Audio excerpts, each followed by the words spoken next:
Привет, друзья! Сегодня в выпуске я оперативно и лаконично разберу самые важные изменения, которые произойдут в Германии и на территории всей Европы в ближайшее время. Вы также узнаете, почему в Евросоюзе планируют ввести единый сквозной проездной билет на поезда между странами континента и насколько реалистично выглядит эта инициатива.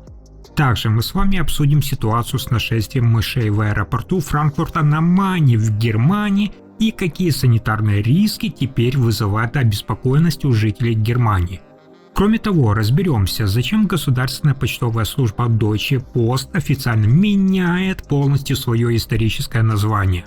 И в заключение оценим амбициозный план властей сократить уровень бедности в Европе к 2030 году. Вас также ждут и другие очень важные экономические новости, а пока сразу спасибо каждому из вас за постоянную поддержку и просмотр. Начнем с масштабной транспортной реформы Евросоюза. Международные поездки на железнодорожном транспорте внутри Европы могут стать намного комфортнее и доступнее уже в ближайшие годы. Руководство ЕС готовит масштабное обновление нормативной базы, которое позволит пассажирам, то есть нам с вами, приобретать всего один единый проездной документ сразу на весь сложный маршрут. Причем действовать это правило будет даже в тех случаях, когда поездка проходит через территории нескольких государств и обслуживается сразу несколькими независимыми железнодорожными компаниями. Идея создания такой сквозной системы в европейских министерствах транспорта обсуждается уже давно, но именно в текущем году, 2026, этот проект получил дополнительное финансирование. В настоящее время, вы знаете, путешествия на поездах между европейскими странами для миллионов людей часто превращаются в такую сложную логистическую задачу. Пассажиры вынуждены часами искать информацию на разрозненных иностранных сайтах, самостоятельно вручную стыковывать расписание на цифровых табло и отдельно оплачивать каждую пересадку у различных национальных перевозчиков. Из-за отсутствия единой интеграционной базы данные люди нередко тратят лишние деньги и время на переоформление документов в кассах.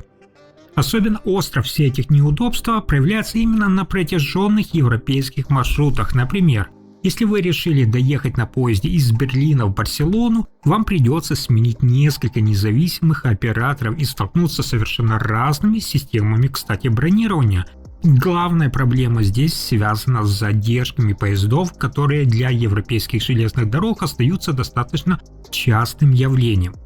Если же ваш первый поезд задерживается в пути хотя бы, друзья, на 15 минут, вы рискуете опоздать на следующую стыковку. И поскольку билеты покупались отдельно, пассажир, соответственно, может потерять деньги за оставшийся маршрут без гарантированного права на компенсацию или бесплатное переоформление. Европейская комиссия сегодня официально признала существующую модель устаревшей и замедляющей развитие туризма. В связи с этим Брюссель предлагает создать принципиально новый такой единый цифровой рынок железнодорожных билетов. Главная концептуальная идея этой масштабной транспортной реформы получила официальное название «Одна поездка, один билет». Согласно этому правилу, человек сможет полностью оформить и оплатить весь свой международный маршрут в рамках одной транзакции. При этом для клиента станет неважно, сколько именно национальных железнодорожных концернов участвует в его перевозке. По такому сквозному проездному документу можно будет без лишней бюрократии путешествовать между различными столицами континента, от Копенгагена и Вены до Парижа, Амстердама и Милана. Кроме того, люди получают возможность быстро сравнивать конечную стоимость различных вариантов поездки внутри одного независимого сервиса, не переключаясь, как обычно, между десятками иностранных сайтов. Чтобы такая система заработала, Еврокомиссия намерена на законодательном уровне обязать крупные железнодорожные компании Европы открыть свои внутренние цифровые данные о расписаниях и тарифах.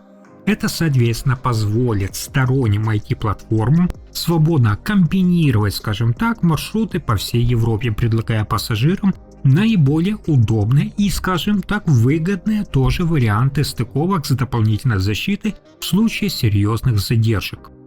Одно из кардинальных и самых ожидаемых улучшений в рамках этой транспортной инициативы напрямую касается также фундаментальных прав самих пассажиров, то есть нас с вами. В настоящее время юридическая защита клиента в Европе действует лишь в трех случаях, когда весь международный маршрут изначально приобретался единым билетом у одного конкретного оператора. Если же человек из соображения экономии оформлял длинную поездку по частям, национальные компании могут отказать компенсировать потерянную из-за опоздания пересадку. После вступления реформы в силу эти проблемы в правилах планируют устранить, а механизмы защиты сделать более едиными для всей трансграничной поездки, то есть от начальной до конечной станции. В случае серьезных сбоев в расписании или отмены рейсов люди смогут рассчитывать на расширенный пакет компенсации. В него входят денежные выплаты за задержку в пути, предоставление альтернативного маршрута, кстати, до цели, либо возврат стоимости проездного документа. Более того, при длительных ожиданиях на вокзалах перевозчик должен будет обеспечить людей питанием и напитками, а при серьезных ночных сбоях движения предоставить размещение в гостинице и организовать трансфер до нее. Для жителей Германии такие нововведения имеют большое бытовое значение. Многие пассажиры регулярно путешествуют на поездах из немецких городов, например, в Польшу, в Чехию, Австрию, Францию или Нидерланды. Сегодня подобные поездки все чаще нередко приходится буквально собирать вручную по капелькам концерна Deutsche Bahn и порталами иностранных операторов. Брюссель же идет на эти масштабные изменения с четкой макроэкономической целью – это сократить количество коротких авиаперелетов внутри континента. По оценкам специалистов, международные скоростные поезда создают намного меньше нагрузки именно на окружающую среду, чем пассажирские самолеты. Однако до сих пор железнодорожный транспорт часто проигрывал гражданской авиации по удобству бронирования. Купить билет на лоукостер между европейскими городами через приложение смартфона зачастую даже проще, чем состыковать международный железнодорожный маршрут. Поэтому создание сквозной системы бронирования должно сделать поезда более конкурентоспособными и помочь увеличить объемы трансграничного сообщения. Как и следовало ожидать, далеко не все крупные участники транспортного рынка встретили эту инициативу Европейской комиссии с восторгом. Против масштабной реформы единого билета единым, скажем так, фронтом выступила и влиятельное лобби. Это Европейская ассоциация железнодорожных компаний, которая объединяет крупнейших национальных перевозчиков континента, включая, кстати, и немецкий Deutsche Bahn. Представители отрасли открыто выражают опасения, что новые жесткие правила Брюсселя по принудительному открытию без данных приведут к резкому росту внутренних расходов самих транспортных предприятий. Ведь железнодорожники серьезно опасаются, что основные финансовые преимущества от реформы в итоге заберут себе именно сторонние крупные цифровые IT-платформы и независимые агрегаторы по продаже билетов, оставив поездам огромные операционные затраты и юридическую ответственность за опоздание. А вот глава ассоциации Альберто Маццола прямо назвал проект Еврокомиссии беспрецедентным и чрезмерным вмешательством в свободные рыночные отношения.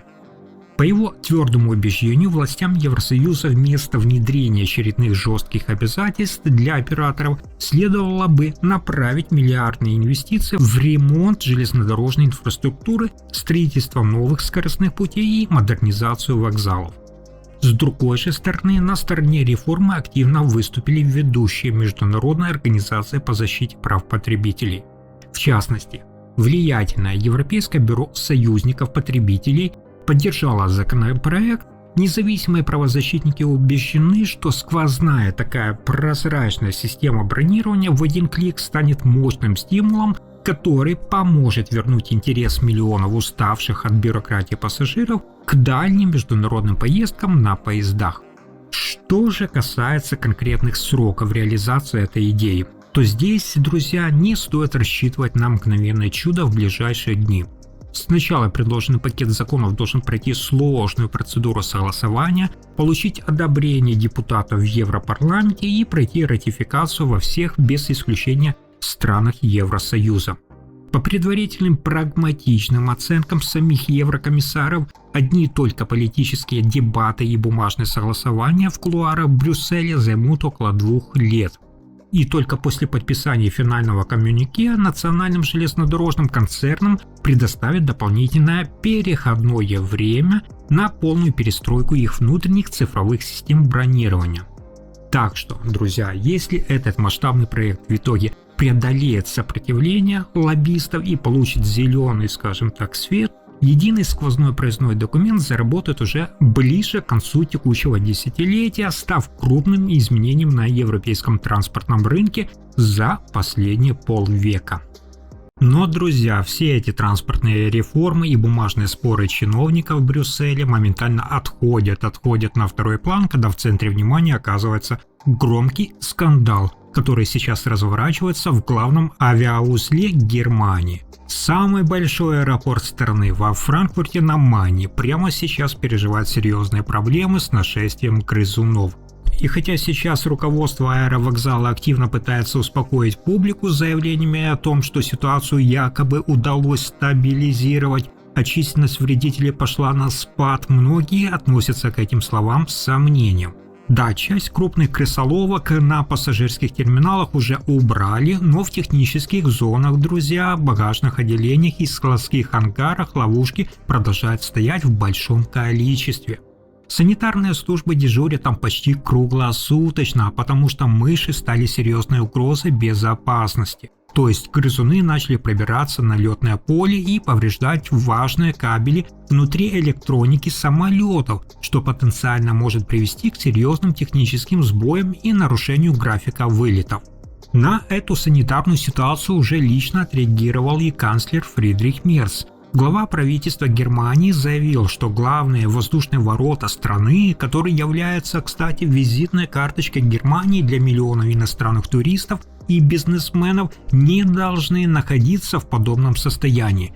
И такую реакцию можно понять, ведь за официальными отчетами скрываются крайне неприятные детали. Санитарные инспекторы земли Гессен провели внезапную проверку и временно закрыли один из популярных ресторанов здания аэропорта. В официальном документе проверяющие указали, что на кухонных поверхностях были обнаружены следы мышей, а в холодильных помещениях выявлены серьезные санитарные нарушения, включая плесень. После этого власти немедленно приостановили работу заведений и запретили продажу еды до полного устранения нарушений. По состоянию буквально на 12 мая 2026 года новых проблемных точек официально не выявлено, однако, друзья, репутационный удар по крупнейшему немецкому аэропорту уже оказался весьма серьезным, а многие пассажиры теперь относятся к вопросам санитарии намного внимательнее. Естественно, при виде бегающих по терминалам грызунов у любого, скажем так, нормального человека сразу возникает вполне логичный страх за собственное здоровье. Федеральное ведомство по охране окружающей среды официально предупреждает, что эти мелкие вредители способны даже переносить целый ряд опасных инфекций, включая сальмонеллез, тяжелые формы тифа и желтуху. Когда масштаб заражения помещений достигает таких здоровых, серьезных размеров, потенциальная угроза для людей возрастает. Особое беспокойство среди пассажиров вызывает новость о хантавирусе, который, вы знаете, способен поражать почки и легкие человека. А заразиться им можно именно через мельчайшие частицы слюны, мочи или помет инфицированных особей. Авторитетные вирусологи из Института Роберта Коха детально прояснили медицинскую сторону вопроса. Подцепить эту инфекцию проще всего воздушно-пылевым путем, банально вдохнув эту пыль, в которой содержатся высохшие частицы выделений грызунов. Но тут медики спешат успокоить взволнованную общественность. Главным природным резервуаром и переносчиком хантавируса в Германии является именно лесная рыжая полевка. А вот обычные домовые мыши и серые городские крысы, которые как раз и появляются в зданиях терминалов, переносчиками наиболее опасных штаммов этого вируса на территории Германии обычно не являются. К тому же Всемирная организация здравоохранения ВОЗ подчеркивает, что случаи передачи инфекции от человека к человеку в медицинской истории фиксируют крайне редко. Именно поэтому в залах франкфуртского авиаузла биологи оценивают риск заражения хантавирусом как минимальный. Но, тем не менее, расслабляться сотрудникам транспортного узла точно не стоит, ведь помимо санитарных и медицинских проблем, эти мелкие вредители наносят серьезный материальный ущерб. Острые зубы, вы знаете, мышей способны с легкостью повреждать плотную изоляцию электрических кабелей, что регулярно провоцирует скрытые короткие замыкания, выводит из строя, соответственно, серверные стойки и отключает электронное табло с расписанием рейсов. Вдобавок к этому грызуны портят тонны бумаги в офисах и дорогие ткани на складах, используя их для обустройства своих скрытых, скажем так, гнезд в межстеновых перекрытиях. Так что борьба за полную очистку главных воздушных ворот Германии продолжается со всей серьезностью, ведь на кону стоят как большие деньги, так и базовая безопасность миллионов путешественников. Все эти бытовые санитарные проблемы крупных авиаузлов меркнут, друзья, на фоне масштабных изменений на рынке корпоративного бизнеса страны. Вы должны знать, что самый известный и крупнейший почтово-логистический гигант Германии принял решение навсегда отправить в историю свое легендарное имя. Знаменитый бренд Deutsche Post официально прекращает свое существование в качестве названия глобального холдинга, и руководство компании полностью переименовывает всю структуру в единый бренд DHL.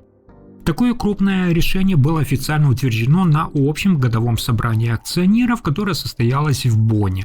Результаты голосования инвесторов оказались фактически единогласными. Напомню, инициативу управления поддержало 99,95% участников встречи. Официальная юридическая смена вывески произойдет уже буквально грядущей осенью. Согласно утвержденному пошаговому плану, новое уставное имя материнской компании будет официально зафиксировано в Государственном торговом реестре Германии строго 1 сентября. Действующий генеральный директор корпорации Тобиас Майер детально объяснил этот шаг глубокой трансформации всей структуры бизнеса. По его словам, бывшая государственная почтовая монополия за последние десятилетия окончательно переросла свои национальные границы и уже превратилась в транснациональную логистическую империю. В сегодняшних экономических реалиях традиционная доставка классических, скажем так, бумажных писем и локальных посылок внутри страны обеспечивает компания лишь около 20% от общего ее оборота. Основной доход структура получает именно от глобального международной логистики, экспресс-доставки грузов по всему миру, а также масштабных морских и авиационных перевозок. Чтобы понять, как именно происходила эта историческая эволюция, необходимо заглянуть нам с вами в прошлое. Изначально корни нынешнего коммерческого гиганта уходят в структуру федерального ведомства Deutsche Bundespost, полностью, то есть государственной почтовой службы Германии. После тех масштабных объединений страны в 1990-х годах началась поэтапная приватизация этого государственного аппарата с выводом акций на биржу. А самым главным переломным моментом в биографии холдинга наступил именно в 2002 году. Именно тогда немецкое руководство провело стратегическую сделку и полностью выкупило знаменитую американскую курьерскую компанию DHL. С тех пор международный вектор экспресс-доставки начал стремительно расти. В результате бренд латиницы стал еще более известней и ценнее за пределами Германии, чем прежнее название немецкой почты. К слову, друзья, сама эта знаменитая трехбуквенная аббревиатура была когда-то составлена из первых букв фамилий трех американских основателей фирмы – Адриана Делси, Ларри Хилплама и Роберта Лина. Первые шаги к этой глобальной визуальной трансформации руководство логистического гиганта начало делать еще несколько лет назад. Торговая марка американского происхождения стала активно внедряться во все рекламные кампании и маркетинговые контракты, постепенно вытесняя старые немецкие логотипы. Однако юридически на бумаге вся эта гигантская корпорация во главе государственных ведомств по-прежнему официально именовалась как акционерное общество Deutsche Post. Теперь же, после финального одобрения инвесторов, этот затянувшийся переходной, скажем так, период завершается, а переименование всей головной структуры становится официальным юридическим фактом. При этом жителям самой Германии паниковать не стоит. Старая добрая вывеска не исчезнет с улиц немецких городов полностью. После проведения осенней реформы это историческое имя официально закрепят на отдельной дочерней компании, которая продолжит отвечать за классическую доставку писем и посылок исключительно внутри национальных границ страны. В то же время весь материнский международный холдинг со всеми его зарубежными представительствами отныне будет полностью идентифицироваться на мировом рынке только под брендом DHL. Для подавляющего большинства обычных розничных клиентов внутри Германии никаких резких бытовых изменений в ближайшие месяцы не ожидается. То есть привычные желтые почтальоны в фирменной униформе, локальные почтовые филиалы на улицах и ежедневная курьерская доставка продолжат функционировать в штатном режиме под старым знаком. Если же детально разложить по полочкам грядущую реструктуризацию и оценить ее последствия, то на выходе мы с вами получаем 4 ключевых изменения. Во-первых, глобальный и международный концерн официально получает имя DHL. Во-вторых, старое название сохраняется строго как отдельный бренд для внутреннего немецкого почтового бизнеса. В-третьих, сама структура управления холдингом станет более интернациональной, а немецкое подразделение писем и посылок Post und Paket Deutschland окончательно потеряет свой прежний привилегированный статус внутри корпорации, встав на один уровень с остальными зарубежными филиалами. И, наконец, финансовая сторона вопроса.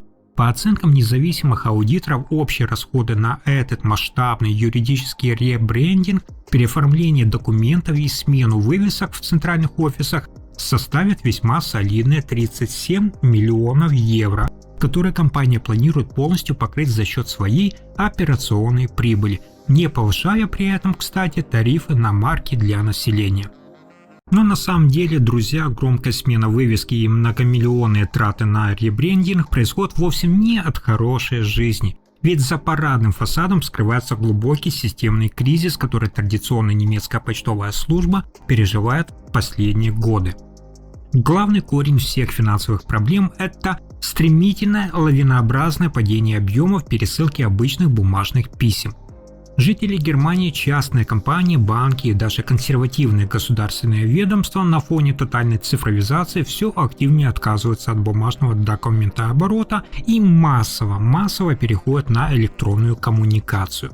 Рабочие контракты, коммунальные счета, судебные уведомления и выписки теперь мгновенно отправляются именно по электронной почте через защищенные IT-платформы или специальные мобильные приложения, минуя почтовые ящики на улицах городов. На этом фоне классическая бумажная индустрия катастрофически теряет былую маржинальность и, скажем так, прибыль. Официальные экономические отчеты за первый квартал текущего года вскрыли следующую статистику. Общий объем отправленных бумажных писем в Германии снизился сразу аж на 13%. Естественно, синхронно с этим и обвалилась чистая доходность немецкого подразделения. Дошло даже до того, что на фоне затяжной стагнации влиятельные международные инвесторы и крупные акционеры начали открыто оказывать жесткое давление на руководство холдинга, требуя полностью отделить и продать убыточный внутренний немецкий почтовый бизнес, чтобы он не тянул, скажем так, на дно успешную и сверхприбыльную глобальную корпорацию DHL Group. Однако генеральный директор холдинга пока наотрез отвергает подобное радикальное требование, заявляя, что старая добрая государственная почта останется неотъемлемой частью компании, даже если ее работу придется датировать из доходов от международных грузоперевозок. Столь радикальный отказ от исторического наследия мгновенно спровоцировал и волну жарких споров в политических и экспертных кругах Германии. Целый ряд видных государственных деятелей обрушился на руководство компании с жесткой критикой за фактический отказ от национального символа. Например, влиятельный депутат Бундестага от социал-демократической партии Германии СДПГ Себастьян Роллов публично заявил, что старая марка является мощным, стратегически важным национальным достоянием, которое на протяжении десятилетий напрямую ассоциировалось с высочайшим качеством и надежностью Германии по всему миру. Аналогичной консервативной позиции долгое время придерживался и бывший глава концерна Франк Аппель. который, напомню, годами упорно блокировал любые, абсолютно любые попытки полного переименования холдинга. Согласно инсайдерским данным немецких деловых изданий, экс-директор опасался мощной волны негатива и забастовок со стороны многотысячного коллектива рядовых сотрудников внутри страны, для которых, кстати, старое имя было символом государственной стабильности. Сегодня же действующее правление корпорации изо всех сил пытается снизить это недовольство, уверяя профсоюзы, что для простых почтальонов и сортировщиков ровным счетом ничего абсолютно не изменится. Руководство дает юридические гарантии, что все тарифные оклады, рабочие условия, медицинские, кстати, страховки и социальные обязательства будут сохранены в полном объеме. Для миллионов обычных жителей грядущие осенние изменения в жизни Германии останутся, скорее всего, символическими и пройдут почти незаметно в повседневной жизни. Традиционную ту бумажную корреспонденцию, например, журналы и внутренние посылки по-прежнему продолжат доставлять привычные те желтые фургоны, как я сказал, со старым логотипом. Однако на мировом рынке уже в сегменте транснациональных перевозок и авиадоставки бренд окончательно и бесповоротно уходит в прошлое. То есть фактически руководство корпорации просто юридически зафиксировало ту экономическую реальность, которая сложилась за последние 20 лет. То есть старая немецкая государственная почта окончательно переродилась, превратившись из локальной службы доставки в глобального логистического гиганта, чьи интересы лежат далеко за пределами Европы. Глобальная корпоративная реструктуризация, друзья, и изменения почтовых брендов заставляют европейские власти сегодня параллельно решать куда более острые социальные проблемы, напрямую влияющие именно на уровень жизни миллионов простых граждан. Руководство Евросоюза впервые в истории официально представило беспрецедентную общую стратегию, которая призвана кардинально сократить масштабы бедности и снизить уровень социальной изоляции по всему континенту. Амбициозный такой план полностью искоренить нищету звучит красиво, но у многих экономистов возникает логичный скепсис. А насколько вообще реально воплотить эти цели в жизнь, и неужели в Европе останутся только богатые люди? Высший исполнительный орган Европейской комиссии опубликовал масштабный социальный пакет мер, нацеленный на бескомпромиссную борьбу с постоянным удорожанием жизни и падением покупательской способности населения. Главная стратегическая сфера задачи этой досрочной программы сформулирована максимально радикально. Это снизить уровень бедности в европейском пространстве к 2050 году. Кроме того, чиновники утвердили промежуточный, скажем так, жесткий график, согласно которому уже буквально к 2030 году планируется вывести из зоны нищеты как минимум 15 миллионов человек.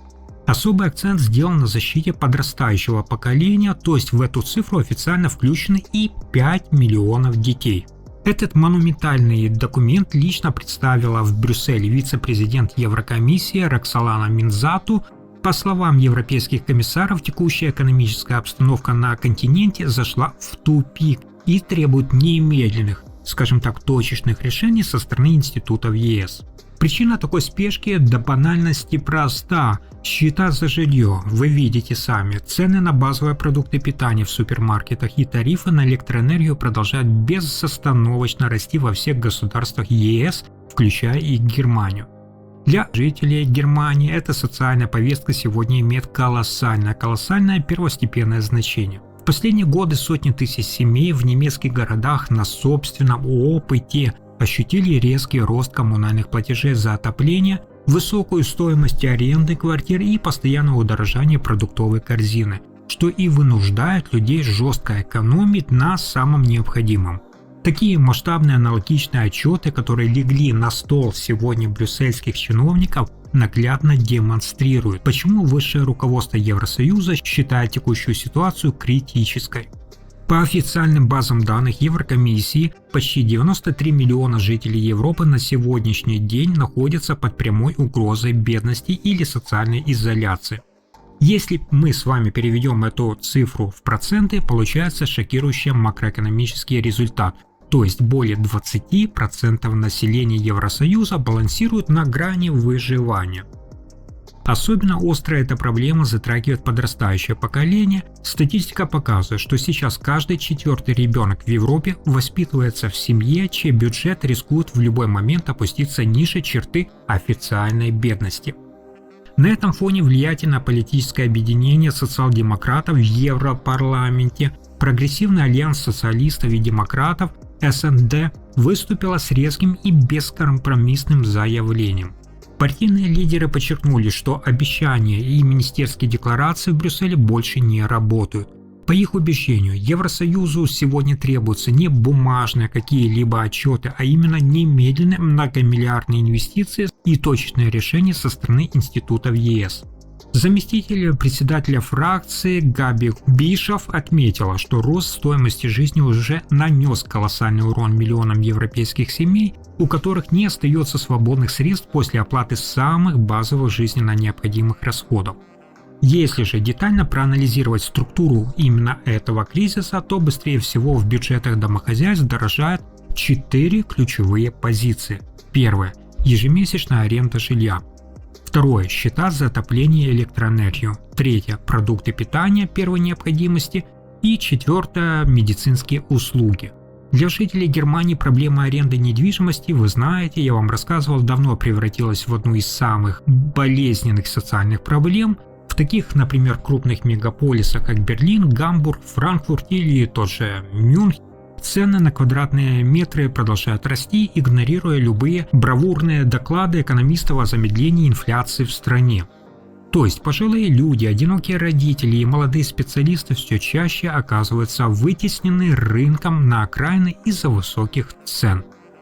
Поэтому в ответ на этот затяжной социально-экономический кризис Брюссель разработал комплексный план действий, который включает в себя 4 ключевые стратегические направления. Во-первых, Евросоюз намерен создать монолитную, скажем так, сквозную систему борьбы с бедностью, правила которой станут едиными абсолютно и обязательными для всех государств, входящих в состав Содружества. Во-вторых, власти планируют усилить напрямую материальную поддержку семей. То есть, наряду с этим Еврокомиссия предлагает ввести защитные механизмы для людей с ограниченными возможностями здоровья и объявить борьбу с любыми проявлениями дискриминации на рынке аренды недвижимости. Особое центральное место во всем этом пакете реформ занимает и европейская детская гарантия European Child. Эта масштабная программа ЕС призвана законодательно гарантировать каждому ребенку на континенте доступ к качественному школьному образованию, полноценной медицине, здоровому сбалансированному питанию и нормальным жилищным условиям, независимо от текущего финансового положения и доходов его родителей. Влиятельное крыло социал-демократов в Брюсселе уже требует от казначейства увеличить бюджетное финансирование этой программы как минимум до 20 миллиардов евро, чтобы запустить реальные выплаты на местах, а не ограничиваться общими формулировками. Для жителей Германии все эти брюссельские дебаты важны еще и потому, что любые подобные директивы ЕС со временем неизбежно трансформируются в внутреннее национальное законодательство страны. То есть, в частности, и на уровне Еврокомиссии сейчас активно обсуждается внедрение общеевропейских стандартов и правил исчисления минимального гарантированного дохода граждан. Если этот нормативный акт примут, Берлину придется кардинально перерабатывать собственные программы социальной помощи, что и напрямую затронет правила начислений и размер знаменитого гражданского пособия Бюргергельд. Кроме того, Брюссель намерен направлять объемы из центральных фондов Европейского Союза на финансовую поддержку малообеспеченных домохозяйств и регионов с высоким уровнем бедности. Эти инициативы имеют значение, поскольку, вы знаете, согласно аналитике, именно приезжие специалисты и мигранты в первые годы интеграции чаще всего сталкиваются с занижением заработных плат, дискриминацией при поиске квартир и нестабильными трудовыми контрактами. Несмотря на красивые такие лозунги, эта амбициозная цель окончательно ликвидировать нищету в середине века вызывает ожесточенные споры в экспертном сообществе. Большинство экономистов сегодня, разумеется, горячо поддерживают саму идею борьбы с бедностью, однако трезво мыслящие политики открыто заявляют, что без глубоких и, скажем так, жестких структурных реформ всей европейской экономики Брюссель никогда никогда не добьется реального результата, а проект так и останется утопией на бумаге. Главная здесь фундаментальная проблема, о которую разбиваются все эти идеалистические планы, это колоссальная, непреодолимая пропасть в уровне экономического развития между отдельными государствами Евросоюза. Например, текущий уровень средних доходов населения и планка социальной поддержки в Германии просто в разы выше, чем аналогичные показатели, например, в Болгарии или той же Румынии. Пытаться уравнять их общими директивами – это все равно, что пытаться скрестить абсолютно разные финансовые миры. Кроме того, сейчас в Европе приходится одновременно сталкиваться с целой лавиной сложнейших кризисов, каждый из которых требует миллиардных затрат из казначейства. Если детально мы с вами проанализируем ситуацию, то полноценному спасению людей от нищеты сегодня мешают 5 главных системных проблем. Безостановочный рост цен на аренду жилья, критически высокая стоимость энергоресурсов, стремительное демографическое старение населения континента и острая нехватка доступных рабочих мест с достойной оплатой и лавинообразное увеличение социальных расходов бюджета. Но, тем не менее, вопреки жесткому скепсису аналитиков, Европейская комиссия продолжает называть принятую стратегию историческим и переломным шагом.